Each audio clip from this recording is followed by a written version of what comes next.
காற்று வாங்க போனேன். அடா என்னடா அது சூப்பரா இருக்க வண்டி. ஐயோ ஐயோ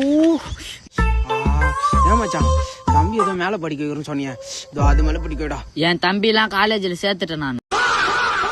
என்ன மச்சான் காமர்ஸ் இந்த குரூப்புக்கு தான் பாதி பேர் பள்ளிக்கூடமே போதா? அதான் மேம் ஈஸியா இருக்கும். அந்த குரூப்லயும் அந்த மூதி ஃபெயில் ஆகிதேடா. என் தம்பி எங்க சேர்க்கறது தெரியலடா. உனக்கு ஏது தம்பி? டேய் எங்க சித்தப்பா பையன்டா. பேசாம பிஎஸ்சி நர்சிங் சேர்த்துறான் அவனா. பேசாம சேர்த்தா ஊமையா நினைக்க மாட்டாங்களா? சயின்ஸ் சம்பந்தமா ஏதாவது? டேய் அதுக்கெல்லாம் அவன் சரிப்பட்டு வர மாட்டான்டா. இன்ஜினியரிங் டெக்னாலஜி ஏதாவது? டேய் அந்த அளவுக்கு அவன் மூளை இல்லடா. அவன் நான் தான் பச்சுக்கிறான், அதை பச்சுட்டு சொல்லு.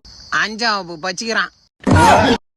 அடுத்த 6ஆம் வகுப்பு எந்த ஸ்கூல்ல சேர்க்கலாம்னு சொல்லிட்டு எனக்கும் என் சித்தப்பக்காரனுக்கும் ஒரு டிப்ரெஷன்.